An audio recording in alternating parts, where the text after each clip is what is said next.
నేను మీ పవన్ కృష్ణమూర్తి. ధర్మ సందేహాలు సనాతన ధర్మానికి సంబంధించి అంటే ఇక్కడ ఏదో సనాతన ధర్మం అంటే ఏమిటి, అందులో ఏమున్నాయి అని చెప్పేటువంటి కార్యక్రమం కాదు. అసలు ఈ ధర్మం మీద వీళ్ళకి సందేహాలు ఎందుకు వస్తున్నాయి, ఇన్నాళ్ళు లేనటువంటిది. అంటే రాజకీయాల్లోకి మతాన్ని తీసుకొచ్చేసి మతాన్ని వాడుకుంటున్నారు, కులాన్ని వాడుకుంటున్నారు, ఇష్టారీతం చేస్తున్నారు. సో ఎవరు మాట్లాడకూడదు, ఎవరు ఏమి అనకూడదు. నోటికి ఎంత వస్తే అంత, అంటే రాజ్యాంగం మాకు హక్కు ఇచ్చింది, సెక్యులర్ అనేటువంటి ఒక పదాన్ని అర్థం పెట్టుకొని దాంతో ఇష్టారీతిని రెచ్చిపోతున్నారు. ఎవరి మనోభావాలు దెబ్బతిన్నా కూడా మాకు పట్టదు, మా ఇష్టం అన్నట్టుగా ఉంటున్నారు. సో ఇన్నాళ్ళు చూసుకుంటూ వచ్చాం. బీజేపీకి మతతత్వ పార్టీ అన్న పేరు పడిపోయింది, చాలామంది వేసేశారు. ఆర్ఎస్ఎస్ సిద్ధాంతంతో పనిచేస్తుంది అనేసారు. మరి మిగతా పార్టీలు ఎలా ఉన్నాయి, వాళ్ళ సిద్ధాంతాలు ఏంటి? సెక్యులర్ తోటే ఉన్నారా వాళ్ళు? ఏమన్నా సెక్యులర్ భావనలో ఉన్నారా? లేదు, వాళ్ళు కూడా మతాన్ని అడ్డం పెట్టుకునే రాజకీయాలు చేస్తున్నారు. సో ఇక్కడ మతం అన్నటువంటి పేరు పక్కన పెట్టేస్తే ధర్మం ఆచరించదగినది, అనుకరించదగినది. ఆ ధర్మాన్ని మనం కాపాడితే ఆ ధర్మమే మనని కాపాడుతుంది. ధర్మో రక్షతి రక్షిత అని చెప్పి మనకి చెప్తారు. సో ఈ సనాతన ధర్మం మీద కొన్ని శతాబ్దాలుగా, కొన్ని వేల సంవత్సరాలుగా దాడులు జరుగుతున్నప్పటికీ కూడా భారత సనాతన ధర్మం ఎక్కడా చెక్కు చెదరలేదు. భారతీయ సనాతన ధర్మం చెప్పింది శాంతి మంత్రం మాత్రమే కాదు, రక్షణ కూడా. కానీ ఈరోజు ఆ రక్షణ గురించి మాట్లాడుతూ ఉంటే అదిగో మత విద్వేషాలు రెచ్చగొట్టేస్తున్నారు, శాంతి భద్రతలకి విఘాతం కలిగిపోతుంది, మైనారిటీలను తొక్కేస్తున్నారు, మిగతా మతాలని కించపరుస్తున్నారు అంటూ గగ్గోలు పెట్టేస్తున్నారు.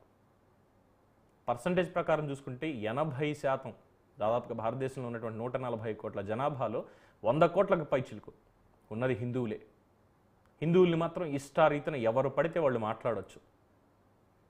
సనాతన ధర్మం అనేది మలేరియా, డెంగీ, కరోనా లాంటి ఒక వైరస్. దాన్ని సమూలంగా నిర్మూలించాలి అన్నాడు ప్రస్తుతం ఉన్నటువంటి deputy CM of Tamil Nadu Udhayanidhi Stalin. Supreme court చివాట్లు పెట్టినంత మాత్రాన్ని సరిపోలేదు, వెయిట్ అండ్ సీ అని కూడా మాట్లాడుతున్నాడు పవన్ కళ్యాణ్ గారు దానికి రిప్లై ఇస్తే. సో ఇలాగా ప్రతి ఒక్కళ్ళు, రాహుల్ గాంధీ గారు కావచ్చు, లేదంటే మిగతా వాళ్ళు కావచ్చు, రామ మందిరం విషయంలో చేసినటువంటి అవాకులు చవాకులు, అక్కడ జరిగినటువంటి దాన్ని పైన ఆయనేమో గుడికి వెళ్తానంటాడు, జంజం వేసుకుంటాను నేనంటాడు. మరి అంత ధర్మం మీద, సాంప్రదాయాల మీద అంత గౌరవం ఉంటే ఎందుకు అటువంటి మాటలు మాట్లాడడం? సో ఇలాగా వీళ్ళ ధర్మ సందేహాలకి ఒక సమాధానం చెప్పేటువంటి ప్రయత్నమే ఈరోజు మన డిబేట్. సో మనతోటి ఈ డిబేట్లో పాల్గొంటున్నారు తెలుగుదేశం పార్టీ నేత, seed AP, society for employment generation and enterprise development corporation chairman Deepak Reddy గారు, మాజీ ఎమ్మెల్సీ, అలాగే గోపాల్ రెడ్డి గారు, వైఎస్ఆర్సీపీ ప్రతినిధి. నమస్కారం సార్. సార్ ఇక్కడ నేను ముందుగా అంటే పార్టీ స్టాండ్ ఏంటి అనేది ఇద్దరు ఎలాగో చెప్తారు. అట్ ద సేమ్ టైం ఈ ధర్మానికి సంబంధించి జరుగుతున్నటువంటి దాడి మీద వ్యక్తిగతంగా నేను మిమ్మల్ని అడుగుతున్నాను ఇప్పుడు ప్రశ్నలు కొన్ని. అంటే మనం భారతీయులం, మనది భారతదేశం, భారతదేశంలో హిందూ మతం అనేది మెజారిటీ ఉంది, మన హక్కులు మనకున్నాయి, రాజ్యాంగం మిగతా మతాలకి ఏ రకంగా హక్కులు కల్పించిందో అలాగే మనకి కూడా కల్పించింది. కానీ హిందుత్వం మీద, హైందవ ధర్మం మీద దాడి జరుగుతూ ఉంటే మనం ఎన్నాళ్ళని చేతులు కట్టుకుని కూర్చోవాలి? దీపక్ రెడ్డి గారు ఫస్ట్ మీరు. నమస్కారం అండి. మరొకసారి మీరు చూస్తే దాదాపు ఇది ఇప్పటి నుంచి జరిగేది కాదండి.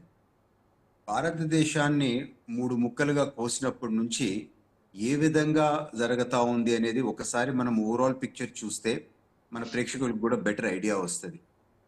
ఇన్ఫ్లేటెడ్ ఫిగర్స్తో, రకరకాల దుష్ప్రచారాలతో, దౌర్జన్యాలతో అప్పుడు దేశాన్ని 3 ముక్కలుగా పార్టీషన్ చేయటం జరిగింది. ఆ పార్టీషన్ చేసిన సమయంలో మీరు చూస్తే పాకిస్తాన్ మాత్రము ఇస్లామిక్ రిపబ్లిక్ ఆఫ్ పాకిస్తాన్గా వారు డిక్లేర్ అయినారు. కానీ మనము ఒక సెక్యులర్ పాత్లో పోతాము అనే ఒక నినాదంతో మనము ముందుకు పోయి, కానీ సిస్టమేటిక్గా కాంగ్రెస్ పార్టీకి సంబంధించిన పండిత్ జవహర్లాల్ నెహ్రూ గారి దగ్గర నుంచి ఆ పార్టీ అధికారంలో ఉన్న రోజులు కమ్యూనిస్ట్ వాళ్ళతో పాటు కలిసి కావాలని చెప్పి హిందూ సమాజాన్ని టార్గెట్ చేసింది హిస్టరీ మనకి కనపడతా ఉంది. డెప్త్లోకి పోయి అప్పటి నుంచి జరిగిన అనేక అంశాలు ఎవరన్నా చదువుతా వస్తే ఒక సినిమా కళ్ళ ముందు ఆడినంత క్లియర్గా ఏ విధంగా అన్యాయం జరిగిందో మనం చూడొచ్చు. స్టార్టింగ్లో యూనిఫామ్ సివిల్ కోడ్ తేవాలా అనే ప్రపోజల్ ఉన్నప్పుడు ఆ ప్రపోజల్ ఎవరో కొందరు ముస్లిం సంబంధించిన వాళ్ళు వ్యతిరేకించినారని చెప్పి అది పెండింగ్ పెట్టేసి హిందూ బిల్ తీసుకొని వచ్చినారు. సో హిందూ బిల్ తీసుకొని వచ్చి కేవలం హిందూ సమాజానికి ఎఫెక్ట్ అయ్యే విధంగా చేశారే కానీ వేరే మతాలకి ఎఫెక్ట్ అయ్యే విధంగా చేయలేదు. అదే విధంగా సబ్సిక్వెంట్ గా అనేక బిల్స్ తీసుకొని వచ్చి హిందూ టెంపుల్స్ ని టార్గెట్ చేస్తూ గవర్నమెంట్ కంట్రోల్ కింద తీసుకున్నారు.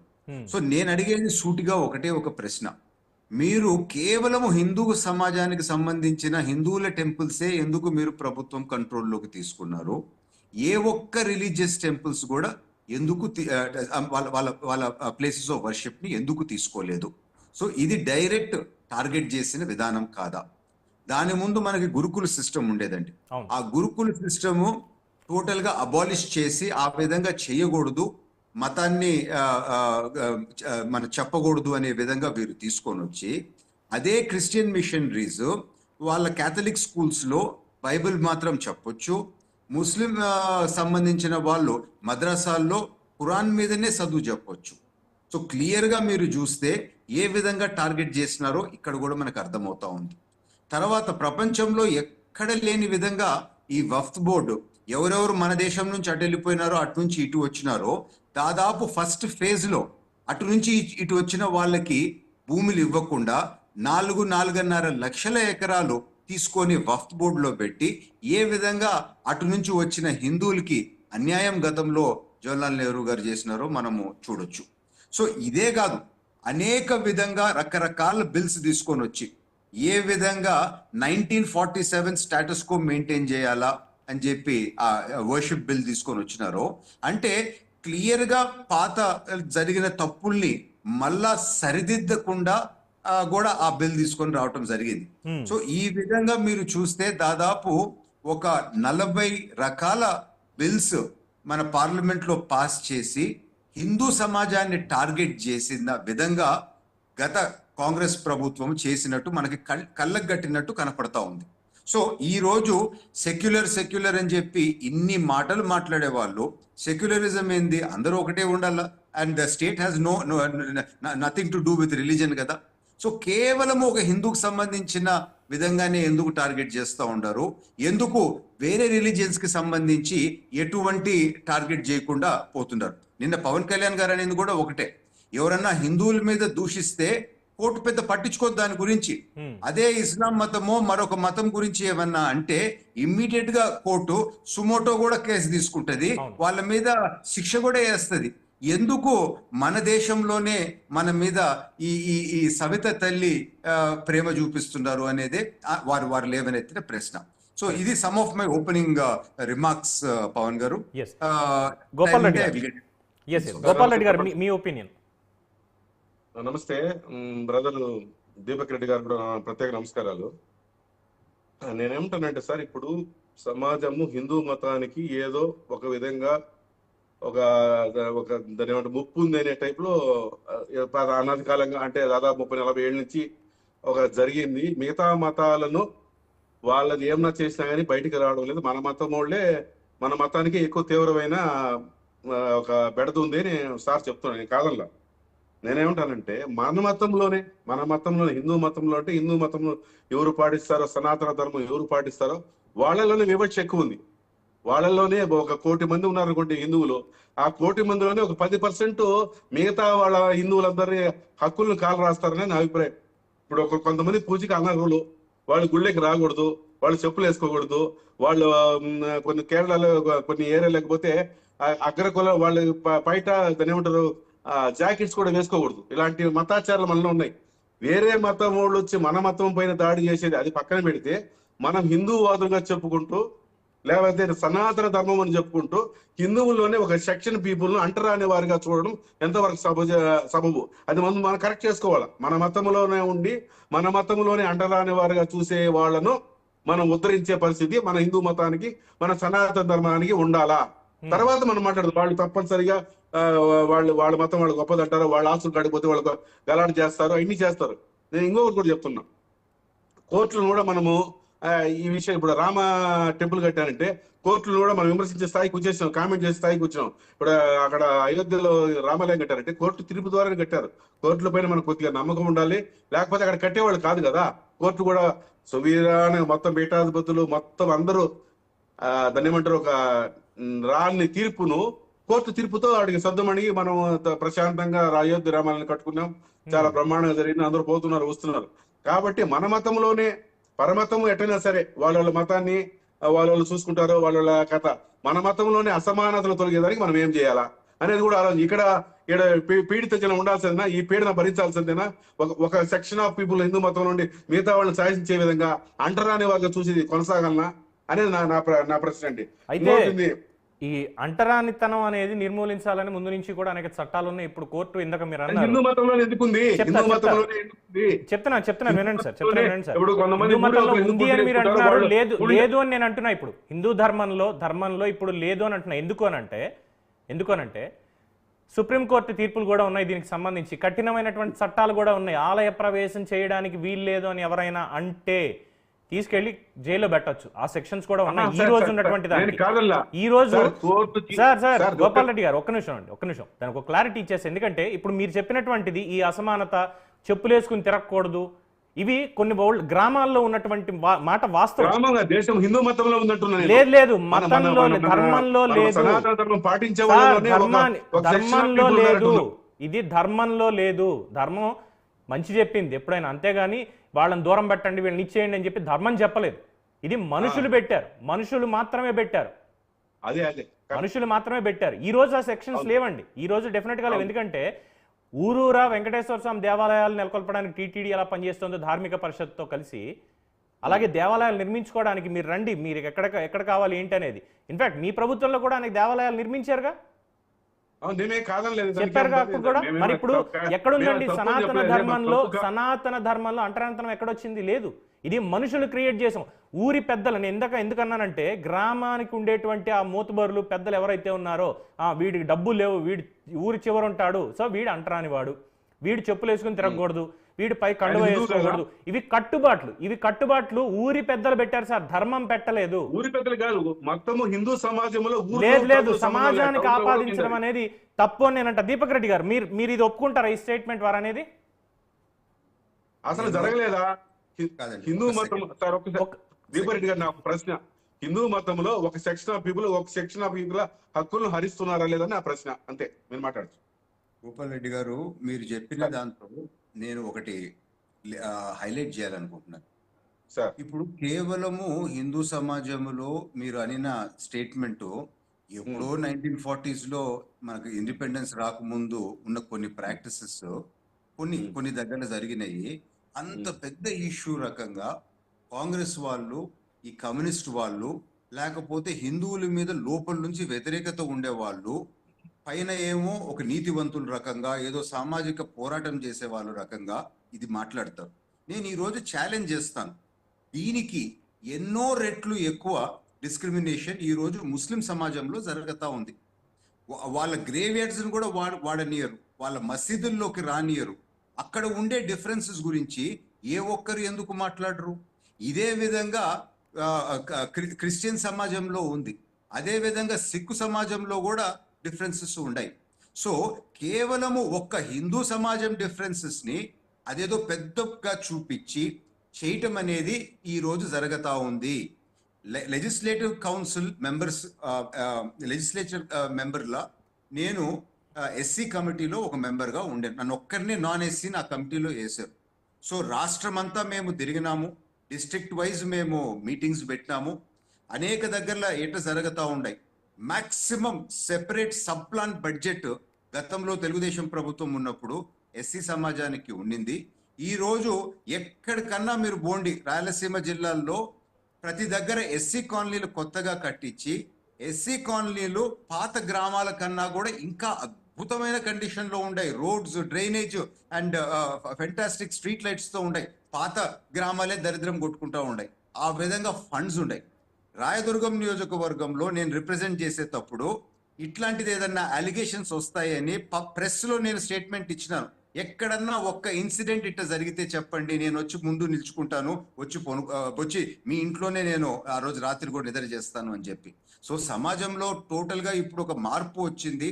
ఎక్కడన్నా ఒక ఐసోలేటెడ్ ఇన్సిడెంట్ ఎవరో అవివేకులు ఎవరన్నా మాట్లాడో చేస్తున్నా కానీ దాన్ని యావత్ హిందూ సమాజంలో ఈరోజు ఏదో ఘోరాలు జరిగిపోతున్నాయనే విధంగా పోర్ట్రే చేసి సమాజాన్ని డివైడ్ చేసే విధంగా ఇకనైనా కొందరు మానుకోవాలా. ఇప్పుడు ఆ ఉదయనిధి స్టాలిన్ మీరు చూడండి, ఏ విధంగా నోటికొచ్చినట్టు మాటలు, డెంగీ ఇది దీన్ని అంతం చేస్తాను నోటికొచ్చినట్టు. సరే, నువ్వు నోటికొచ్చినట్టు మాట్లాడుతున్నావు కదా, అదే నోరు ముస్లింల మీద ఎందుకు మాట్లాడవు? కేవలం టార్గెట్ చేసి ఒక్క హిందూ సమాజం మీదనే ఎందుకు మాట్లాడుతున్నావు? అంటే అక్కడ వెస్టెడ్ ఇంట్రెస్ట్ ఉన్నాయి. ఏ విధంగా సమాజాన్ని డివైడ్ చేస్తున్నారో అనేది మనం ఇప్పటికన్నా మేలుకోవాలా. Simple vote bank politics, Muslim votes and SC votes, ఇదే రాజకీయం వాడి భారతదేశాన్ని 3 ముక్కలుగా చేసినారు. అప్పటి హిస్టరీ మీరు చదవండి. అదే ఎస్సీ సామాజికానికి చెందిన మొండల్ గారిని ఫస్ట్ ఎడ్యుకేషన్ మినిస్టర్ పాకిస్తాన్లో చేసి ఆ అరాచకాలు ఆయన చూసి ప్రశ్నిస్తే నువ్వు ఉంటే ఉండు లేకపోతే పో అని అంటే రాత్రి ఒక education minister of the first government of Pakistan పరిగెత్తుకుంటా మన దేశానికి వచ్చినారు. సో ఇవన్నీ మనం చూడకుండా కేవలము మన సమాజాన్నే టార్గెట్ చేసుకుంటా ఆ గతంలో చేసిన కాంగ్రెస్ వాళ్ళు, ఆ కమ్యూనిస్ట్ వాళ్ళు చేసే డ్రామాల్లో ఇప్పుడు పడటము, ఇప్పుడు కూడా సమాజంలో ఒక విధమైన డివిజన్స్ తేవటం అనేది ఎంతవరకు కరెక్ట్ కాదు. నేను సీరియస్ గా చెప్తా ఉన్నాను. ఎక్కడెక్కడ కమ్యూనిస్ట్ ఈ విధంగా చేస్తున్నారో, ఫస్ట్ ఆ ఇస్లామిస్ట్ పవర్కి వచ్చిన 58 కంట్రీస్ లో ఫస్ట్ పని వాళ్ళు ఏం చేసినారంటే ఆ కమ్యూనిస్ట్ గన్తో కాల్చిపడేస్తారు. సో వాళ్ళని వాడుకున్నారు. సో మనము 58 ముస్లిం దేశాల్లో ఎట్లా జరిగినాయి, మన పక్క దేశాల్లో ఎట్లా జరిగినాయి, ఎట్లా చేంజెస్ వస్తున్నాయో ఇవన్నీ డెప్త్ లోకి స్టడీ చేస్తే అదే టైప్ ఆఫ్ ప్రాక్టీస్ కి మనం కూడా విక్టిమ్స్ కాకూడదు అనేది ఇన్ డెప్త్ స్టడీ చేసిన వాళ్ళకి అర్థమవుద్ది.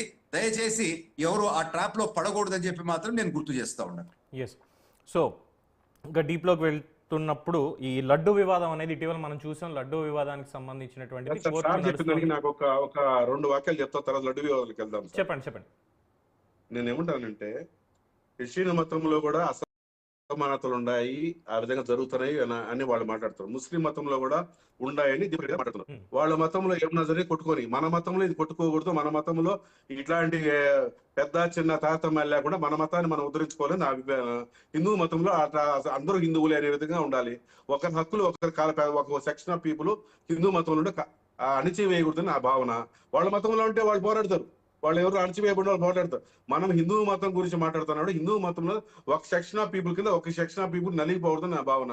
ఇంకేమన్నారు సారు, మత రాజకీయాలకు రాజకీయాలు ఓట్ల రాజకీయం అన్నారు. ఓట్ల రాజకీయం అంటే తప్పనిసరిగా ఇప్పుడు మనం ఓపెన్ హార్ట్ గా గుండె మీద చేసుకుంటే ప్రతి పార్టీ మతాన్ని రాజకీయానికి వాడుకుంటుంది. ఏ రాజకీయ నాయకుడు మసీదు పోయి టోపీలు పెట్టుకోలేదండి. ఏ రాజకీయ నాయకుడు క్రిస్టియన్ దగ్గరికి పోయి బైబిల్ చదవలేదండి. ఇవన్నీ మనకు ముందు కేవలం బైబిల్ పోయి ఆడ 10వ అధ్యాయంలో 3వ వచనం చదువుతున్నాను, ఇది నా జన్మల అదృష్టం అని మనం ఇప్పుడు పాలించే ముఖ్యమంత్రి గారే అన్నారు. నేను కాబట్టి పెడతాను మీకు వాట్సాప్ లో. కాబట్టి మతాన్ని రాజకీయాలు వాడుకోవడంలో ఏ పార్టీ అయినా తక్కువేం కాదు. నేను చెప్తున్నా, తప్పనిసరిగా వాడుకుంటున్నారు. కాబట్టి ఆ పార్టీ చేసింది నిష్పక్షంగా మాట్లాడదాం, ఈ పార్టీ చేసింది అనేం అవసరం లే, అందరూ వాడుకుంటున్నారు. ఆడికి పోతారు, మసీదులకు పోతారు, టోపీలు పెట్టుకుంటున్నారు, నమాజ్ చేస్తున్నారు. ఎలక్షన్ టైం అప్పుడే ఇస్తారు, విందిస్తున్నారు. తర్వాత మళ్ళీ అక్కడ ఇదైపోయిన ముస్లింస్ అయిపోయిన క్రిస్టియానిటీకి పోతున్నారు, అక్కడ బైబిల్ పెట్టుకొని చదువుతున్నారు, యేసు ప్రభువా మమ్మల్ని కాపాడంటున్నారు. అంటే మన హిందూ మతం సంరక్షించే వాళ్ళు నేను పోకూడదంట. హిందూ మతాన్ని సపరేట్ గా సంరక్షణ సనాతన ధర్మం అని ఉదరగొట్టే ఉపన్యాసాలు చేసేవాళ్ళు అక్కడ పోవద్దు, అక్కడికి పోయి ఓట్లు అడగద్దు. ఓట్ల రాజకీయం నేను దానికి ఇందాకనే మీకు చెప్పాను సార్, ఆ ఒక్క మాటకి మీరు వెళ్ళొద్దు అని ఎవరైతే చెప్తున్నారో వాళ్ళని తీసుకెళ్లి జైల్లో పడేసేయండి హ్యాపీగా. ఎందుకంటే చట్టాలు ఇప్పుడు మనం పరిపాలించే ప్రభువులు వెళ్తున్నారు మీటింగ్లకి, మన పరిపాలన చేసే రూలర్స్ వెళ్తున్నారు మతాలకి. నాకు మతం లేదు, ఏమి లేదు, మానవత ఉండాలి పోతున్నారనే పాయింట్ కాదు. మనల్ని మనం ఎందుకు ఈ విధంగా విభజించుకుంటున్నాము? ఆ పాత ఇస్లామిస్ట్ ఆ పాత ప్లాయ్ లో మనం ఎందుకు ఇంకా ఇరుక్కొని దానికి ఎదగలేకపోతున్నాం అనేది ఇక్కడ పాయింట్. ఇప్పుడు మీరు అంటారు కాదు, మీరు రెడ్డే కదా, మీరు గోపాల్ రెడ్డి రెడ్డే కదా, మీరు బాండి ఎస్సీ కాలనీకి ఎస్సీ కాలనీకి పోయి మీరు మీరు మీరు మాట్లాడిన విధంగా ఎస్సీని దూషించే విధంగా నేను ఛాలెంజ్ చేస్తా. ఎస్సీ కాలనీలో మాట్లాడే దమ్ము మీకు ఉంది చూస్తాను. అసలు దమ్ముగా ఎస్సీ కాలనీ పెట్టాలండి. మీరు ఏం మాట్లాడుతున్నారు ఒకసారి ఆలోచించుకోండి. అంత ఆ విధంగా ఈ రోజు ఉందా? నేను ఛాలెంజ్ చేస్తా ఉండా. మీరు ఏదో వివక్ష ఉంది అని అంటున్నారు. పాండి నేను వస్తా 10 ఎస్సీ కాలనీలకి, వాటి ముందు మీరు మాట్లాడండి. వివక్ష ఇంతకుముందు వివక్ష ఉండిందా లేదా? సార్ ఎప్పుడో మా తాతలు పాస్మాందా ముస్లిం సమాజము దాదాపు 75-80% ఉండి వాళ్ళు నిజంగా బీద పరిస్థితుల్లో ఉండి కేవలము అష్రఫ్ వర్గం, ఒక చిన్న వర్గము మొత్తము ఈ రోజు 9.5-10 లక్షల ఎకరాల వక్త్ భూమి ఒక 200-300 మంది కంట్రోల్ చేస్తా అసలు వివక్ష అక్కడ ఉంటే వాళ్ళేమో మాట్లాడుకోరు, మీరేమో ఈ విధంగా మాట్లాడతారు. ఇప్పటికన్నా మేల్కోండి. ఆ పాత కమ్యూనిస్ట్ ఆ జేఎన్యు సూడోస్ మాట్లాడిన లాజిక్ నుంచి ఇప్పటికన్నా బయటకు రాండి. ఆ వివక్ష ఉంది అని మీరు అంటే, ఆ వివక్ష ఉంది అని అంటే మీరంటే నేను మీతో వస్తా. ఒక్క ఎస్సీ కాలనీలోకి వచ్చి ఆ వివక్ష చూపిండి, మీ నోట్తో ఒక మాట మాట్లాడండి, దమ్ము ఉంటే అప్పుడు నేను ఒప్పుకుంటా. ఛాలెంజ్. మనము మీరంటే మా గౌరవము, నేను దమ్ము ధైర్యము అవన్నీ మాట్లాడడంలే. మేల్కోండి. మీలాంటి మేల్కోనంత సేపే మన సమాజము మన దేశము ఈ విధంగా ఉందండి. ఇక్కడ ఇంకొక స్టేట్మెంట్ ఇవ్వాలి గోపాల్ రెడ్డి గారు. ఇక్కడ ఇంకొక స్టేట్మెంట్ ఇవ్వాలి. మీరు ఇది యాక్సెప్ట్ చేస్తారంటే, జగన్మోహన్ రెడ్డి గారు ఆంధ్రప్రదేశ్ రాష్ట్ర మాజీ ముఖ్యమంత్రి, ప్రస్తుత పులివెందుల ఎమ్మెల్యే, ఆయనంతటా ఆయనే చెప్పాడు, నేను క్రైస్తవుని, నేను క్రైస్తవ మతాన్ని పాటిస్తాను, అది నా ధర్మం నాకు అని చెప్పి ఆయనే చెప్పారు. అలాంటి ఆయన సెక్యులరిజం అన్న పేరు, ఎందుకంటే రాజకీయ నాయకుడు కాబట్టి, ఇందాక మీరు అన్నట్టు ఎవరు వెళ్ళట్లేదు అన్నారు కాబట్టి నేను దానికి కట్టుబడి అడుగుతున్నా, ఇదెక్కడి హిందుత్వం, ఇదెక్కడి సెక్యులరిజం? ఎందుకు డిక్లరేషన్ మీద సంతకం పెట్టి మీరు స్వామివారి దర్శనం చేసుకోండి అయ్యా అన్నందుకు, నన్ను రానివ్వట్లేదు అని. అప్పుడు నన్ను ఎందుకు రానివ్వట్లేదు అని ప్రశ్నించాలా? ఇదెక్కడి హిందుత్వం అని చెప్పి మాట్లాడాలి. హిందుత్వం ఎక్కడ వచ్చింది? అక్కడ స్వామివారి దగ్గర డిక్లరేషన్ అనేది అది టీటీడీ రాజ్యాంగానికి సంబంధించినటువంటి రూల్. అక్కడ హిందుత్వం ఎందుకు వచ్చింది? ఇది ఎక్కడ హిందుత్వం అని ఎందుకు అనాల్సి వచ్చింది? సార్ నేను ఒకటే మాట చెప్తున్నాను సార్. ఇప్పుడు ఆయన డిక్లరేషన్ వివాదం సపరేట్ గా మాట్లాడతాము, డిక్లరేషన్ ఇవ్వాలన్నా ఇవ్వకూడదంటే మాట్లాడతాను. 2014లో జగన్మోహన్ రెడ్డి గారు పాదయాత్ర అయిపోయిన తర్వాత నడుచుకుంటూ కొండకెళ్ళాడు. చంద్రబాబు నాయుడు ముఖ్యమంత్రిగా ఉన్నారు. ఆ రోజు అరేంజ్ కాని ప్రశ్న ఎందుకు ఇప్పుడు అరేంజ్ అయిందంటే ఇప్పుడు రాజకీయం చేస్తున్నారు. డిక్లరేషన్ గురించి అంటున్నా. క్వశ్చన్ బై క్వశ్చన్ వెళ్దాం. మీరు అడిగారు, మంచి ప్రశ్న అడిగారు. గోపాల్ రెడ్డి గారు క్వశ్చన్ టు క్వశ్చన్ వెళ్దాం. ఇప్పుడు మీరు అడిగింది 2014లో జగన్మోహన్. దీపక్ రెడ్డి గారు ఒక్క సెకండ్ అండి, క్వశ్చన్ ఎలాబరేట్ చేస్తాను. నేను spokes person, TDP spokes person ని గత 5 సంవత్సరాలుగా ఎప్పుడెప్పుడు జగన్మోహన్ రెడ్డి గారు టెంపుల్ కి పోయినారో అప్పుడు మేము టీడీపీ పార్టీ ఆఫీస్ నుంచి ప్రెస్ మీట్ పెట్టి ఈ ఇష్యూ రేజ్ చేసాము.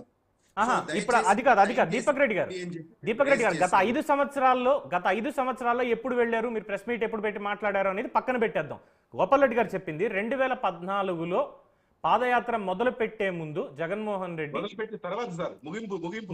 ముగింపుకి సంబంధించి వారు స్వామివారి దర్శనం చేసుకున్నారు, అప్పుడు డిక్లరేషన్ గురించి అడగలేదు అన్న మాట అన్నారు. ఇక్కడ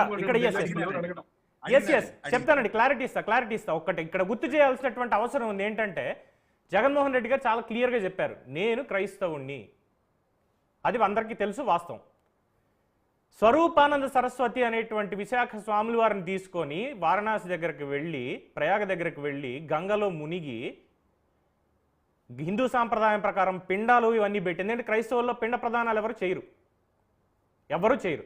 కానీ జగన్మోహన్ రెడ్డి పిండ ప్రదానాలు చేసి ఇవన్నీ చేస్తే ఆ రోజు బయటికి వదిలినటువంటి ఫీలర్ ఏంటండి? జగన్మోహన్ రెడ్డి బయటకు వచ్చేసాడు. ఇది చాలా మంది చెప్పినటువంటిది. అప్పుడు ఎవరు అడుగుతారు? చంద్రబాబు నాయుడు అడగాల, పవన్ కళ్యాణ్ అడగాల? ఇగో ఇవన్నీ చూసిన తర్వాత అంటే ఒక పిక్చరైజేషన్ చేసి మోసం చేశారు. దీపక్ రెడ్డి గారు, ఇది మీకు గుర్తుందా? మీకు ఇంకోటి కూడా చెప్పేదండి జోకు. మా దూర బంధువులు జగన్మోహన్ రెడ్డి గారికి ఫ్యామిలీలో పెళ్లి అయ్యి ఉంది. మొన్న రాజశేఖర్ రెడ్డి గారి సిస్టర్ విమలమ్మ గారు క్యాబినెట్ హోదా ఇచ్చి 2 వెహికల్స్ ఎస్కాట్ ఇచ్చి ఆ క్యాబినెట్ హోదాకి సంబంధించిన పే ప్యాకేజ్ ఇచ్చి 3 నెలలు ప్రతి మసీదుకి ప్రతి చర్చికి తిప్పి ఆమెని ఆమె పాస్టర్లతో మాట్లాడుతూ మనం ఒకటే అని చెప్పి ఆమె మొబిలైజ్ చేసింది ప్రభుత్వ ధనంతో. ఇదంతా తిరిగింది వాస్తవం కాదా చెప్పండి?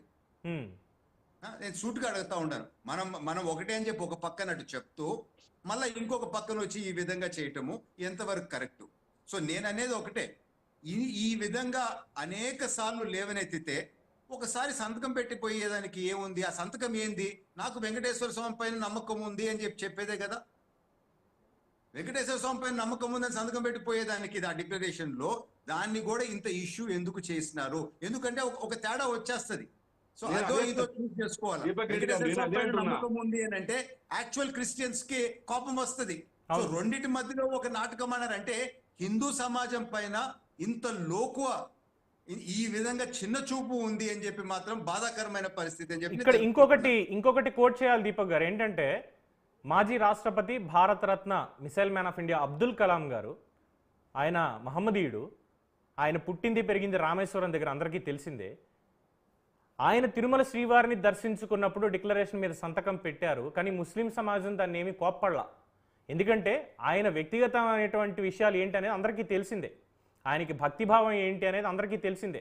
సో దాంతో వాళ్ళు కూడా ఏమన్నారు, ఆయన రాష్ట్రపతి, ఆయన అక్కడికి వెళ్ళారు, అయినా సరే ఆయన డిక్లరేషన్ ఇచ్చారు ఒక పక్కన. ఎందుకు అంటే నేను అన్నింటినీ నమ్ముతున్నాను అన్నటువంటి ఒక పాయింట్ తోటని, అంతే తప్ప ఎవరు ఆయన నేను తప్పుబట్టల. రెండోది, నిన్న మేబీ గోపాలరెడ్డి గారు చూసి ఉండొచ్చేమో, ఈనాడు పుస్తకంలో ఆ సండే మ్యాగజైన్లో ఫ్రంట్ పేజీలో ఒక ఆర్టికల్స్ రాశారు. ఏంటంటే మీ ఇష్ట దైవం ఎవరు అని. భారతదేశంలో ఉన్న వాళ్ళని ఎవరిని అడగలేదండి, ఇది విదేశాల్లో ఉన్నటువంటి వాళ్ళు. Cricketer David Warner, Apple company Tim Cook, Facebook వ్యవస్థాపకుడైనటువంటి జకర్బర్గ్, ఇలాంటి వాళ్ళందరినీ అడిగారు. అలాగే ఏంజలినా జోలీ, నటీమణి, హాలీవుడ్, వీళ్ళందరిని అడిగితే వీళ్ళు చెప్పింది ఏంటో తెలుసా, నాకు హనుమంతుడు అంటే ఇష్టం, నాకు గణపతి అంటే ఇష్టం, నేను గణపతిని ప్రార్థిస్తాను, నేను విష్ణుమూర్తిని ప్రార్థిస్తాను, విష్ణు సహస్రనామం చదువుతాను. వీళ్ళెవరూ భారతదేశంలో పుట్టలేదు, భారతదేశానికి సంబంధం లేదు, సంబంధమే లేదు.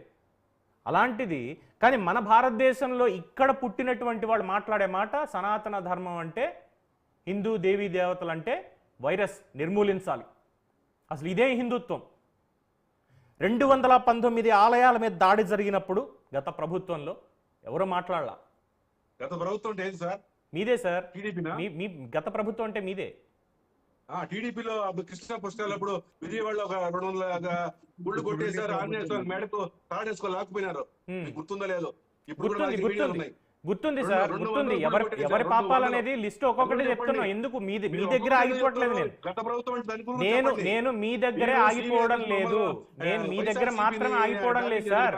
ఏ ప్రభుత్వం తప్పు చేసినా అడిగే బాధ్యత మీకు ఉంది సార్. ఏ ప్రభుత్వం, అదే చెప్తున్నా, గత ప్రభుత్వాన్ని కోట్ చేస్తూ మాట్లాడినప్పుడు టీడీపీ గవర్నమెంట్ అయినా చెప్పాలి మీరు. వినండి గోపాల్ రెడ్డి గారు, సంయమనంతో ఉండాలి, వినాలి, ముందు పూర్తిగా వినండి. సమన్వయం ఏముందండి మీ ప్రభుత్వం? వినండి సార్, లిస్ట్ చెప్తున్నా, వినండి సార్. 219 ఆలయాలు, బిట్రగుంటలో జరిగినటువంటి కళ్యాణ వెంకటేశ్వర స్వామి రథం దగ్ధం, అంతర్వేది రథం దగ్ధం, విజయవాడ కనకదుర్గమ్మ ఆలయంలో వెండి సింహాలు, ఇవన్నీ మాయమైంది మీ ప్రభుత్వంలో. అంతకుముందు ప్రభుత్వంలో మీరు చెప్తున్నట్టుగా కృష్ణా పుష్కరాలప్పుడు, లేదంటే ఆ బెజవాడ వారధి ఏదైతే ఉందో, దుర్గమ్మ వారధి కట్టేటప్పుడు ఆ రోజు అందరినీ కలుపుకొని అందరితో మాట్లాడి అక్కడ ఉన్నటువంటి ఆలయాల్ని డెమాలిష్ చేశారు. కొన్నింట్లో వివాదాలు ఉన్నాయి, ఇన్ఫ్యాక్ట్ దాని మీద కూడా చర్చ వచ్చింది, ప్రజలందరూ కూడా వ్యతిరేకించారు. ఇంకా మాట్లాడితే నేను ఇంకా పాత సంఘటన చెప్తా. ఇదే తిరుమల స్వామివారి గురించి మాట్లాడుతున్నాం కదా, 1000 కాళ్ల మండపాన్ని ఆ రోజు కూల్చి పోర్టుని ఇంకా పెద్దగా చేయాలి, భక్తులకి సౌకర్యంగా ఉండాలి అన్న ఒక ఆలోచన మంచిదైనప్పటికీ ఆగమ శాస్త్రాల ప్రకారం ఉన్నదాన్ని మీరు ఎలా కూలుస్తారు అంటూ పీఠాధిపతులు, మఠాధిపతులు అందరూ కూడా చంద్రబాబు నాయుడు వ్యతిరేకించారు. అయితే దాని తర్వాత ప్రతి ఒక్కళ్ళని కూడా పర్మిషన్ తీసుకొని ఏం చేస్తే బాగుంటుంది, ఎలా చేస్తే బాగుంటుంది అని చెప్పి అప్పుడు ఆ 1000 కాళ్ల మండపాన్ని తొలగించారు, వేరే చోట నిర్మిస్తాము అని మాట ఇచ్చి అప్పుడు ఒప్పుకున్నారు. కానీ ఇప్పటిదాకా నిర్మించలేదు. అది చంద్రబాబు నాయుడు గారు చేసిన తప్పే 100%. దీపక్ రెడ్డి గారు రేపు మాట్లాడతారు ఆయనతోటి. ఈసారి ఇప్పుడు వాళ్ళు ఉన్నటువంటి కూటమి ప్రభుత్వం కాబట్టి మళ్ళీ 1000 కాళ్ల మండపం నిర్మాణం జరుపుకుంటుంది అని చెప్పి ఆశించడంలో తప్పలేదు. జరగకపోతే అప్పుడు మళ్ళీ ప్రసిద్ధం వాళ్ళని. సార్ ఇప్పుడు నేను ఒక క్వశ్చన్ సార్ మీకు సార్, కానీ నాకు ఒక క్వశ్చన్ ఏంటంటే, ప్రస్తుతము ఇప్పుడు మీరు అన్నిట్టు హిందూ మతానికి కానీ లేకపోతే సనాతన ధర్మానికి వచ్చిన ముప్పు ఏంటి, ముప్పు తర్వాత ఏం చేయాలి, ఇదే దీన్ని సార్ చేయాలంటే ఇదే దీనికి answer ఇలాంటి ఏంటి? ప్రశ్న ఎట్లా మనం వచ్చిన ముప్పేంటి హిందువులుగా అని ఏకం ప్రశ్నిస్తున్నారు కావాలా? చూసారా. ఏం చేయాలి చెప్పండి సార్, దీనికి కార్యాచరణ చెప్పండి సార్, చేద్దాం అందరము. ఉమ్, ప్రభుత్వము అంటే మనం పరిపాలించే రూరల్స్ బాధ్యత తీసుకోవాలన్నా, ఉమ్. లేదా హిందూ మతానికి సంబంధించిన పీఠాధిపతులు మఠాధిపతులు తీసుకోవాలా, లేదా చంద్రబాబు నాయుడు గారా, లేదా పవన్ కళ్యాణ్ ఎవరో ఒక కార్యాచరణ పెడతాం సార్. ఊరికే మనం ఎందుకు మాట్లాడుకుంటాం? వీళ్ళు మాత్రమే ప్రతినిధులా, మీరు నేను కాదా గోపాల్ రెడ్డి గారు? అందరూ కూడా ఏం చేయాలి మిమ్మల్ని అడుగుతున్నా. మీరేం చేస్తారు చెప్పండి.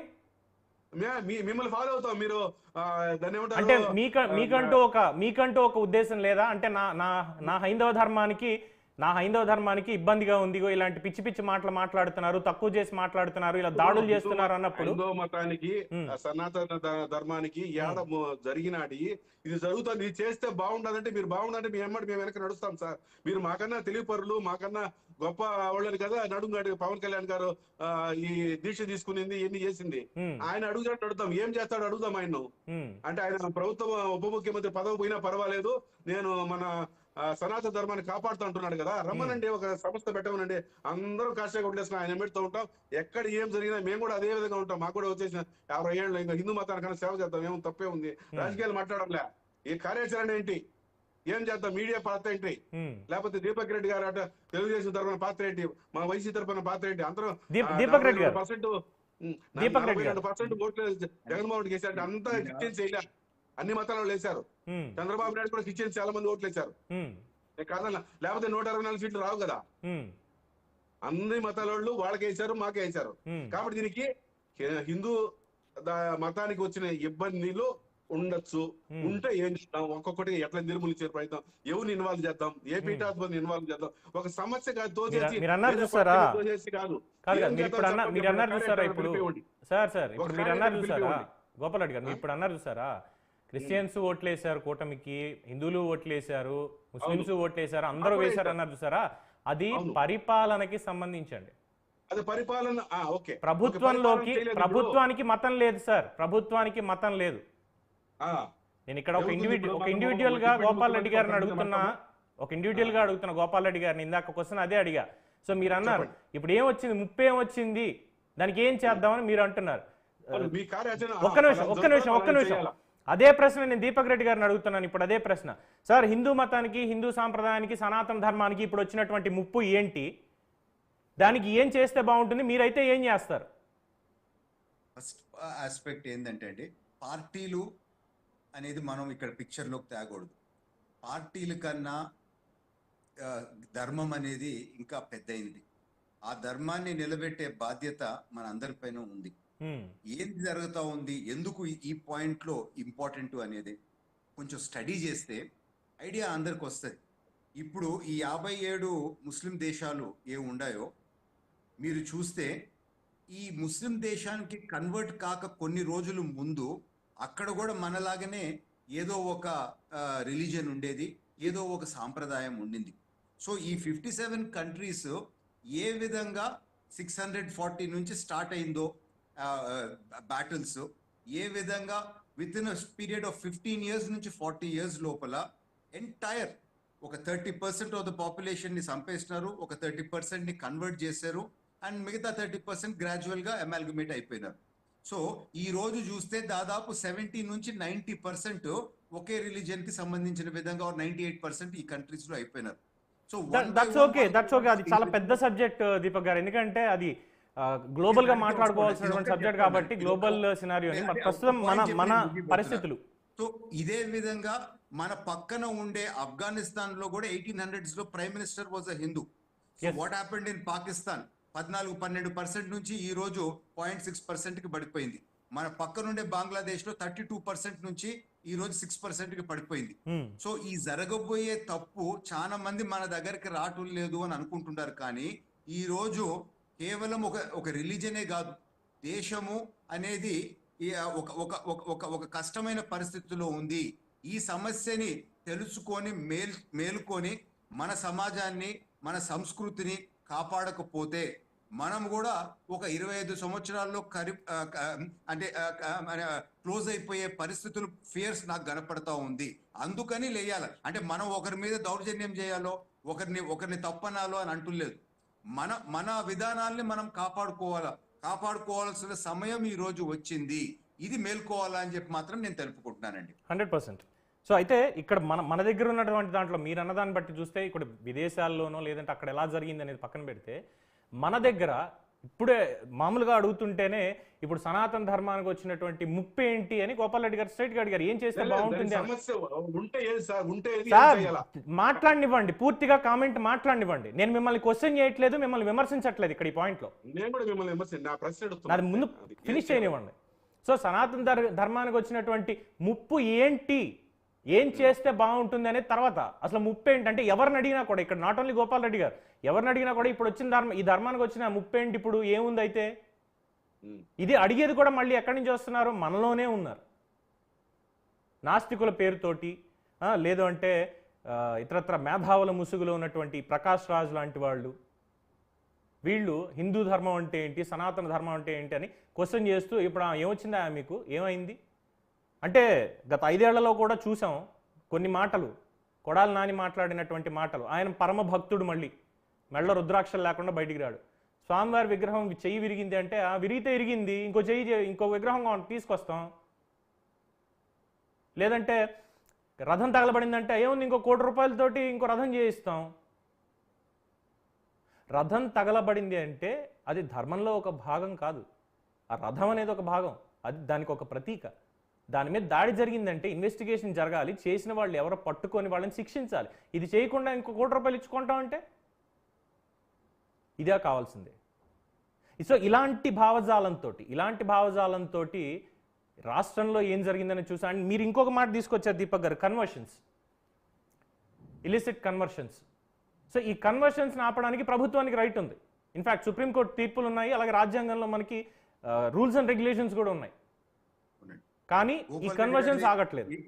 ఏ ప్రాంతమో నాకు తెలియదు కానీ మొన్న లోకేష్ గారితో నేను పాదయాత్రలో చూస్తే అనేక దగ్గరలో దాదాపు కొత్త కట్టిన గుళ్ళన్న టెంపుల్స్ అన్న మీరు చూస్తే మసీదులు అండ్ చర్చిలు కనపడినాయండి అనేక ఊర్లలో. ఇది 30% అవి, ఒక 30% ఏమో పాత గుళ్ళు, కొత్త గుడి కట్టేది పెద్ద కనపడలేదు నాకు. ఈ విధంగా మీకు కంటికి కట్టినట్టు కనపడతా ఉన్నాయి. సో వాస్తవ డెమోగ్రఫిక్స్ ఎంత మారుంటది అనేది ఒక అంచనాకి రావచ్చు. ఎందుకంటే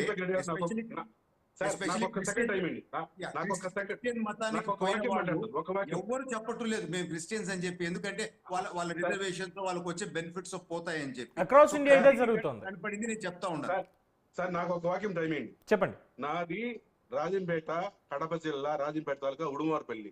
మన వినాయక చవితి రోజు మేము 5 లక్షలు, మా ఊరు 60 ఇళ్లే ఉన్నాయి, 5 lakhs పెట్టి వినాయక చవితి చేసాం మేమంతం. వినాయక చవితి ఒక లడ్డు, ఆ బారపూర్ లడ్డు ఏదంటే హైదరాబాద్ లో, మా ఊర్లో లడ్డు 3,50,000 అమ్మినాం మేము, మా ఊరు భక్తులకే. మేము పచ్చిగా అంటే ఇప్పుడు 10-20 ఏళ్ల నుంచి వినాయక 5 ఏళ్ల నుంచి స్టార్ట్ చేసాం మేము. 5 years స్టార్ట్ చేసి 2019, 2020 నుంచి ఇప్పుడు 5వ సంవత్సరం. లాస్ట్ ఇయర్ 2,155,000, ఈ సంవత్సరం 3,50,000. మేము హిందూ మతాన్ని, హిందూ కథని మా ఊర్లో రామాయణం కట్టింది మేము. నాకు 26 ఉన్నప్పుడు కట్టాం. పాత రామాయణం గుర్తు చేసి కొత్త రామాయణం కట్టాం. ఎండోమెంట్స్ దగ్గర 1 లక్ష రూపాయలు తెచ్చుకున్నాం. ఊర్లో వాడు పక్క ఊరు కూడా 1 రూపాయి అడగల, మా ఊరోళ్ళే కట్టుకున్నాం.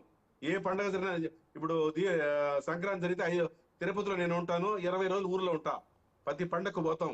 కానీ నేనేమంటానంటే రాజకీయం చేయకుండా నీ హిందూ మతంలో ఏడా లోటుపాట్లు ఉంటే తప్పనిసరిగా ఏదో ఒక సంస్థ పెడతాం. ఎవరొకరు మీలాంటి వాళ్ళు ముందుకు రావాలి. ఎవరైతే భుజాన్ని ఎత్తుకున్నారో వాళ్ళ ఎమ్మడి మేము నడవకుంటే మా తప్పు.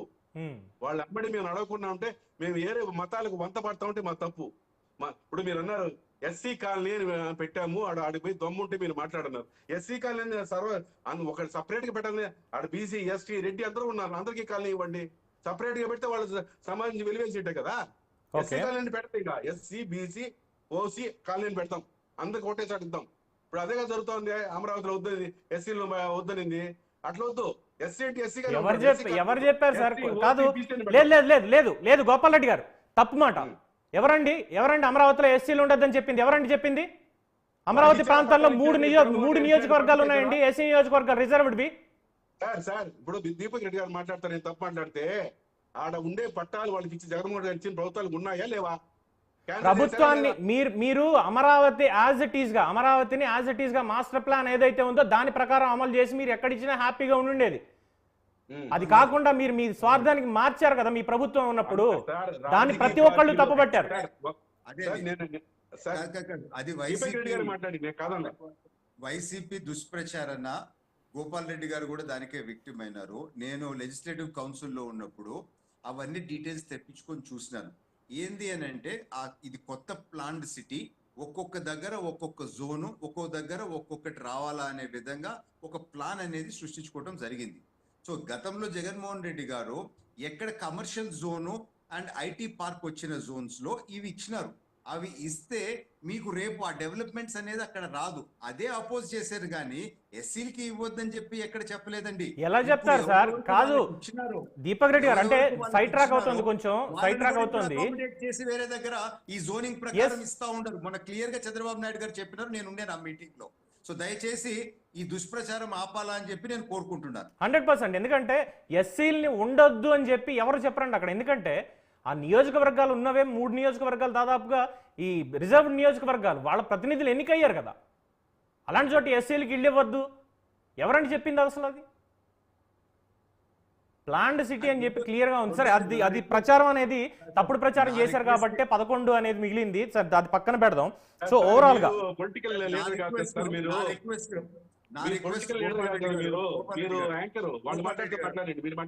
సార్, నేను ఒక జర్నలిస్ట్ ని, నేను ఒక పౌరుణ్ణి.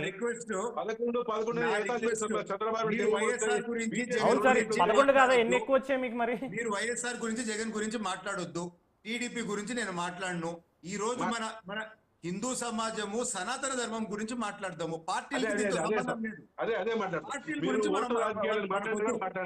మీరు తయారీ ఓటు రాజకీయాలు చేస్తారు, రాజకీయ నాయకులు అన్నప్పుడు మాట్లాడినా, నేను మాట్లాడి, మీరు అదే మాట్లాడండి. నేను దానికి కూడా క్లారిటీ ఇచ్చాను. ఓటు వేయించుకునేటప్పుడు మతం చూడడానికి లేదు. ఆ విధంగా ఉదయనిధి స్టాలిన్ తిడతాము కరెక్టా? అది చెప్పండి.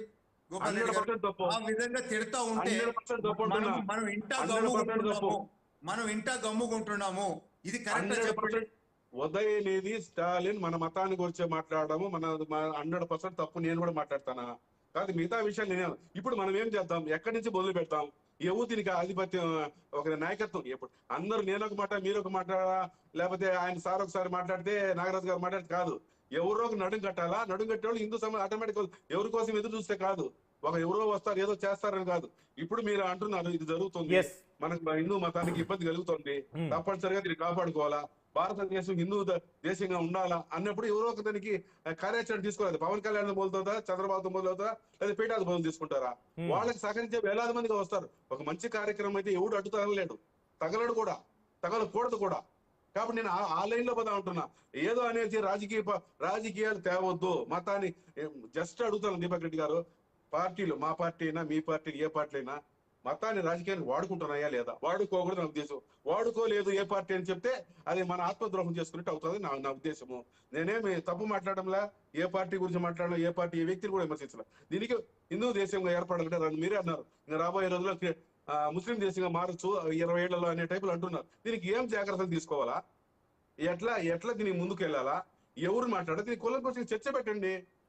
లేకపోతే ఒక పార్టీలకు అతీతంగా ఏదో తీసుకురండి. ఇప్పుడు అసలు ముఖ్యమంత్రి నాకు వద్దు అంటున్నాడు పాప, డిప్యూటీ ముఖ్యమంత్రి పవన్ కళ్యాణ్ సార్ నాకు వద్దు, నేను తిరుపతికి వచ్చి కొట్లాడేదానికి వచ్చాను, నేను మీ దగ్గర హర్షత్వాలు జయజయలు పలికేదానికి రాదు, నేను కొట్లాడు పెట్టుకునేదానికి వచ్చానని ఆయన కొట్లాట అని 3 సార్లు ఎవరితో కొట్లాడతారు? ఆయన ఎవరితో కొట్లాడతారు క్లారిటీ ఉంటే వాళ్ళతోనే కొట్లాడతాం మేము కూడా. ఆయన ధర్మం అయితే ఆయన వెనక నడుస్తాం మేము కూడా, తప్పే ఉంది. హిందూ మతం అంటే మాకు కూడా ప్రేమే, మేము కూడా పక్కా దాని ఏమంటారు, ఇప్పుడు తిరుమలలో 5 శనివారం తిరుమల శనివారం జరుగుతాయి. మేము కూడా ఇల్లంతా 5 వారాలు శనివారాలు ఒక నెల అయిపోయినంత మేము మాంసము మద్యము అనేది ఎండలకు రానియరు.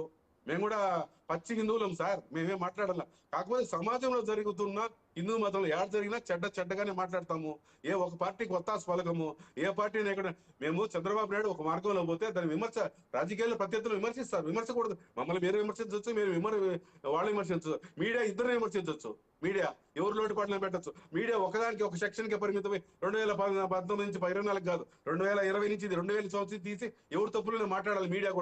మీడియా అనేది ఒక జడ్జి, 4వ సింహం అది అంటారు, 4వ పక్క ఉందని. కాబట్టి మేము సింహాలు పులులు కాదు సార్, గోపాల్ రెడ్డి గారు దయచేసి మాకు ఆపాదించకండి. సింహాలు పులులు మేము మీకు కాదు. ఆపాదించరా? మీ బాధ్యత గుర్తు చేస్తాను. మీకు మా ఆపాదించరా? బాధ్యత వరకు ఓకే, మా బాధ్యత వరకు మాకు ఓకే. మా మీ బాధ్యత బాధ్యత ఏంటనేది మాకు గుర్తు గుర్తుంది కాబట్టి మీ మేము ఇంకా బాధ్యత గుర్తు ఈ చేస్తున్నాం. పని చేసుకోగలుగుతున్నాం. మేము పులులు సింహాలు మేము కాదు, దయచేసి మమ్మల్ని పోల్చొద్దు. దీపక్ రెడ్డి గారు. మిమ్మల్ని లాగలేదు సార్, మిమ్మల్ని లాగలేదు. ఇప్పుడు అద్భుతంగా గోపాల్ రెడ్డి గారు అందరం కలిసి ముందుకు పోవాలా, మాకు సనాతన ధర్మం మీద ఆ గౌరవం ఉంది, మనం ముందుకు పోవాలా అని అన్నారు. ఒక చిన్న ఉదాహరణ అండి. పవన్ కళ్యాణ్ గారు బయటకు వచ్చి ఇప్పుడు ఆయన మా పార్టీ కాకపోయినా కూటమిలో ఒక మెంబరు, ఒక మంచి ఉద్దేశంతో సనాతన ధర్మాన్ని కాపాడాలా, కోర్టులు ఈ విధంగా చేస్తున్నాయి, మనమే మన దేశంలో ఒక సెకండ్ క్లాస్ సిటిజన్స్ రకంగా ఉంటున్నాము అని చెప్పి వారు ఒక స్టేట్మెంట్ ఇచ్చినారు. ఇప్పుడు పవన్ కళ్యాణ్ గారిని మీరు చూస్తే ఏ విధంగా ఒక పార్టీకి సంబంధించిన వాళ్ళు ఒక వింగ్కి సంబంధించిన వాళ్ళు ఈరోజు దూషిస్తున్నారో చూడండి. ఇంత మాత్రం దూషణ ఉదయనిధి స్టాలిన్ మీద చేసినారా? నేను ఈరోజు ఛాలెంజ్ చేస్తూ ఉన్నాను పవన్ గారు. ఇన్ని మాటలు పవన్ కళ్యాణ్ గారిని మీరు అంటుండారే, అసలు దిట్టినోడిని అన్నారా ఇన్ని మాటలు? ఈ డబుల్ స్టాండర్డే సరైంది కాదు. ఇటువంటి యాటిట్యూడ్ తోనే హిందూ సమాజం ఈ రోజు దెబ్బతింటా ఉంది అని చెప్పి మాత్రం నేను ఖచ్చితంగా బల్లబుద్ధి చెప్పుకుంటున్నానండి. 100%. అందులో ఎటువంటి సందేహం అయితే డెఫినెట్గా లేదు.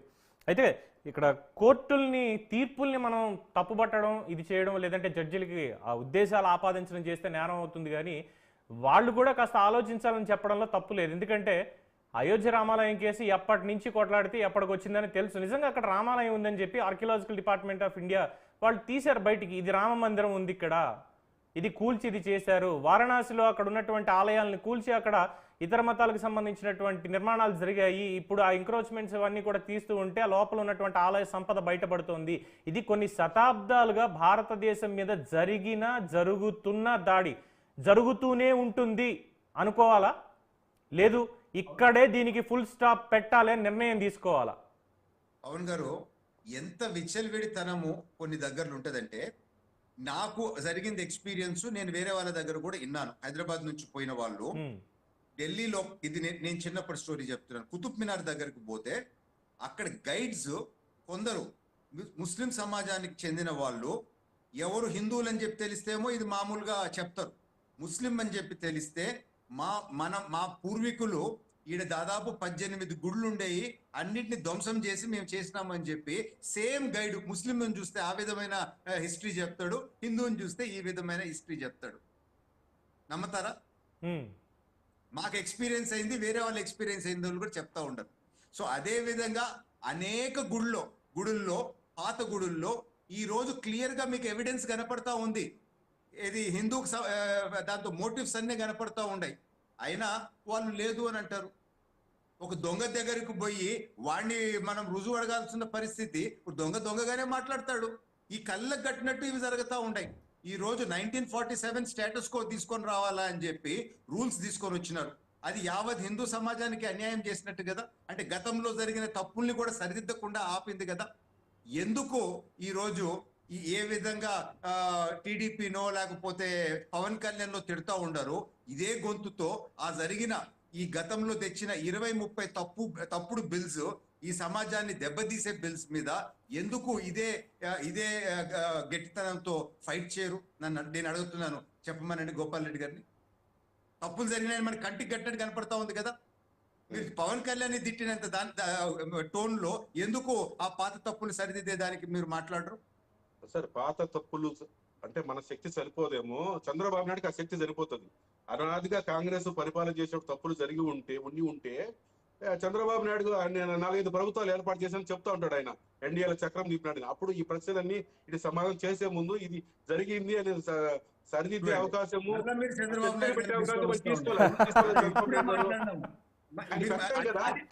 ఈ మనస్తత్వమే ఇదే నేను if I'm not wrong Deepak గారు, నేను స్టార్టింగ్ ఓపెనింగ్ కామెంట్స్ లోనే నేను చెప్పినటువంటిది, నేను ఇక్కడ పార్టీలకు అతీతంగా మిమ్మల్ని పిలిచాను, మీ వ్యక్తిగత అభిప్రాయం తెలుసుకుందాం అని చెప్పి, ఏం చేస్తే బాగుంటుందో, అసలు ఏం జరుగుతుంది అన్న దాని మీద పిలిచాను. స్టార్టింగ్ లోనే చెప్పాను, బట్ ఇట్ లీడ్స్ టు అంటే వ్యక్తిగత అభిప్రాయం ఏమి సార్? నేనేం హైందవ ధర్మం మీద సనాతన ధర్మానికి సంబంధించి ఎవరైతే నెగటివ్ కామెంట్స్ చేశారో దాంట్లో జగన్మోహన్ రెడ్డి గారు అన్న మాటని ఉటంకించాను నేను చెప్పా ఇదెక్కడ హిందుత్వం అన్నారు అని. ఇంకా అక్కడి నుంచి గోపాల్ రెడ్డి గారికి అర్థమైందా ఇదేదో పొలిటికల్లో ఉంది, అసలు టాపిక్ ఇది కాదని చెప్పి ఇంకా మొత్తం అంతా కూడా దాని మీదకే తీసుకెళ్లి చంద్రబాబు నాయుడు పెద్ద ప్రతినిధి, హిందూ సమాజానికి హైందవ ధర్మానికి చంద్రబాబు నాయుడు మాత్రమే ప్రతినిధి కాదు సార్, మీరు నేను కూడా ప్రతినిధులమే.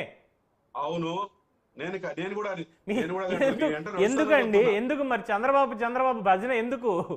మేము భజన చేయలేదు, మీరు చేస్తున్నారేమో. మీరు తీసుకొచ్చిందే, ఇప్పుడు నేను కాదు, టాపిక్ మీరు తీసుకొచ్చిందే. ఇప్పుడు గోపాల్ రెడ్డి గారు తీసుకున్నప్పుడు మక్కాకి పోయినా బెత్లెహేమ్కు పోయినా వాళ్ళకి డబ్బులు ఇస్తున్నారు, క్రిస్టియన్స్ కన్నా ముస్లిమ్స్ కన్నా. మీరు ఏదన్నా కాశీకి పోయేదానికి మీ దగ్గర డబ్బులు ఉండొచ్చు, ఎవరైనా డబ్బులు లేని హిందూ. సార్ దీపక్ గారు ఈ పాయింట్ మీద నేను చెప్పాలి, ఈ పాయింట్ నేను చెప్పాలి. చెప్పండి, మనం హిందువులం కాదు అదే సార్ గోపాల్ రెడ్డి గారు చెప్తున్నా. గోపాల్ రెడ్డి గారు మేము ఇవ్వలేదు సార్. ఓకే, తప్పుల మీద కలిసికట్టుగా సమాజం ఫైట్ చేయాలని నేనంటే మీరు ఇవ్వండి సార్ మీ ప్రభుత్వం అంటాడు. మళ్ళీ చూడండి తప్పేంటి సార్. ఇప్పుడు మీరు అడిగిన మా ప్రభుత్వం పైనే గోపాల్ రెడ్డి గారు అయిపోయింటారు. ఎస్ ఇది ఈ ఒక్క పూటతోటో ఈ 45 నిమిషాలు 50 నిమిషాల్లోనో ఇది ముగిసిపోయేటువంటిది, దీనికి ఏదో సొల్యూషన్ వచ్చేస్తుంది అనుకోవడం మాత్రం అవివేకం అవుతుంది 100%. ఎందుకంటే ఇది వ్యక్తిగత ఒక అభిప్రాయ సేకరణ, ఏం చేస్తే బాగుంటుంది, అసలు ఏం జరుగుతోంది. థ్యాంక్ యూ గోపాల్ రెడ్డి గారు, నిజంగా థ్యాంక్ యూ. మీ సపోర్ట్ ఉంటుంది అన్నారు కాబట్టి నిజంగానే స్వాగతిస్తున్నాం. అట్ ద సేమ్ టైం ఇలాంటి మాటలు మాట్లాడినప్పుడు మీరు ప్రజల్లో ఉంటున్నారు కాబట్టి ప్రజలు మీ మాటలు వింటారు కాబట్టి. ఒక్క నిమిషం సార్, ఒక వాక్యం చెప్పండి. నేనేమంటానంటే ఏది ఏమైనా మనము ఒక ప్రభుత్వంకు లోబడే పనిచేయాలా, ప్రజలంతా వాళ్ళ పరిపాలన బట్టి మనకు ఉంటుంది. ఏమైనా జాగ్రత్తగా పరిపాలన చేసేవాళ్ళు సమాజంలో ఉద్రిక్తతలు లేకుండా పరుష పదజాలం వాడకుండా ఉంటే సమాజానికి మంచిది. తర్వాత హిందూ మతం కూడా మనం అందరం కలిసి కట్టుగా మన ఒక కార్యాచరణ చేయిస్తే దాన్ని అందరం నడుద్దాం, హిందువులంతా ఏకమవుదాం. రామాయణం అంతా విని రాముడికి సీత ఏమవుతుంది అన్నారట, అలా ఉంది మీరు లాస్ట్ లో చెప్పినటువంటిది. మొత్తం ప్రభుత్వం మీద ఉంటుంది అంటే, ప్రభుత్వం మీద ఉంటే మీ దాకా ఎందుకు సార్, మిమ్మల్ని ఎందుకు నేను తీసుకొస్తా డిబేట్ కి? అసలు ప్రభుత్వం ఉంటే దీపక్ రెడ్డి గారితో ఎందుకు మాట్లాడతా? డైరెక్ట్ ముఖ్యమంత్రి దగ్గరికి వెళ్ళి ఏం చేస్తున్నావు కాలర్ పట్టుకుంటా, ఇదిగో ఇలా జరుగుతుంది, నీ చేతిలో ఉంది, దీన్ని తీర్చేయని చెప్తా. ప్రభుత్వం మీద వదిలేస్తే అంటే ఇక ప్రభుత్వం ఉంది కాబట్టి ఉదయనిధి స్టాలిన్ మాట్లాడితే ప్రజలు మనం ఏం మాట్లాడకూడదు, మన మనోభావాలు దెబ్బతిన్నా ఏం చేసినా ప్రభుత్వం రెస్పాండ్ అవుతుందని చెప్పాలా? ఏం చేతగాని మాట్లాడి పెద్దలు మీరు ఇప్పుడు సపోర్ట్ చేస్తున్నారని మాట్లాడుతూ ఇలాంటి మాటలు మాట్లాడడం అంటే ప్రభుత్వాల చేతిలో లేదు కాబట్టే మనలాంటి వాళ్ళని బయటికి రావాలి. గోపాల్ రెడ్డి గారు చెప్పండి సార్.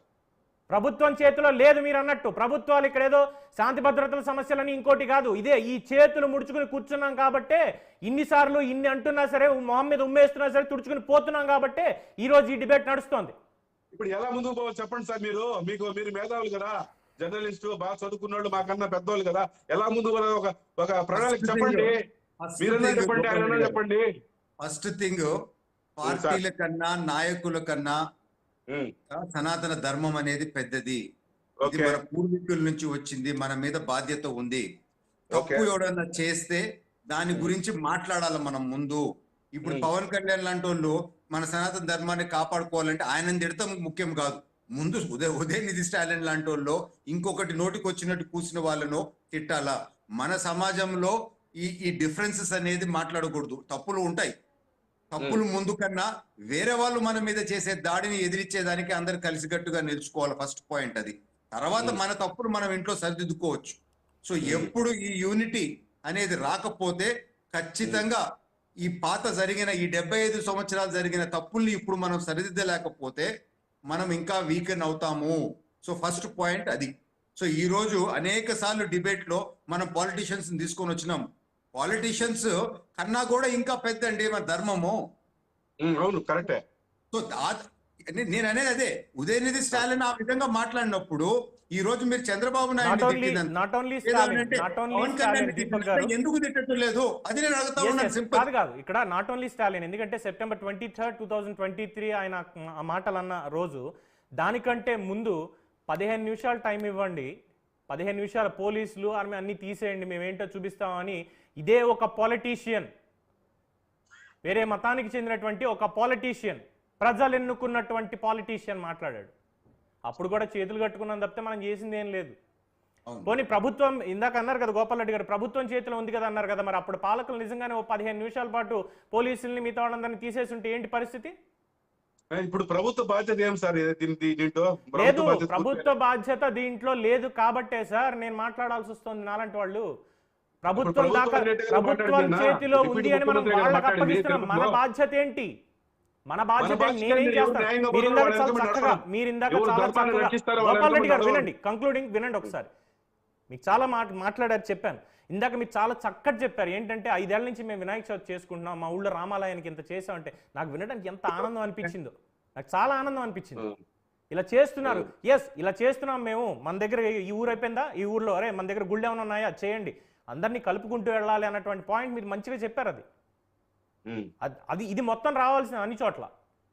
సో అది వదిలేసి ఇక్కడ దాడి జరుగుతుంది వాళ్ళు మాట్లాడారంటే మీలాంటి పెద్దలు కూడా మాట్లాడాలి. ఎవడరా నువ్వు మాట్లాడడానికి అని, ఎవరో బయట నుంచి వచ్చి మన ఇంటి మీద గొడవకు వస్తానంటేనే మనం ఊరుకోము, చొక్కాలు వేసుకుని బయటికి వెళ్తాం కర్రలు తీసుకుని. అలాంటిది ధర్మం మీద ఇంకొకళ్ళు వచ్చి దాడి చేస్తున్నారు, ఇంకొకళ్ళు మాట్లాడుతున్నారు అంటే రెచ్చగొడితే రెచ్చిపోవడం ఇంకోట కాదు సార్. దానికి తగ్గట్టుగానే ఖచ్చితంగా వాళ్ళకి సమాధానం చెప్పాలి. సో అది జరగాల్సింది. దీనికి మీలాంటి పెద్దలు, నాలాంటి వాళ్ళు కాదు, నేను చాలా చిన్నవాడిని ఇంకా మాట్లాడితే, మీలాంటి పెద్దలే నిర్ణయాలు తీసుకోవాలి, మీలాంటి పెద్దలే మాలాంటి వాళ్ళు కూడా ముందుకు నడిపించాలి. ఎందుకంటే కొంచెం ఆవేశంతో ఉంటాం. శివాజీ గురించి చదువుకున్నాం, మహారాణా ప్రతాప్ గురించి చదువుకున్నాం, ఇలాగా చెప్పుకుంటూ వెళ్తే చాలా మంది హైందవ వీరుల గురించి చదువుకున్నాం, ధర్మం గురించి పాటుపడిన వాళ్ళు. ఛత్రపతి శివాజీ,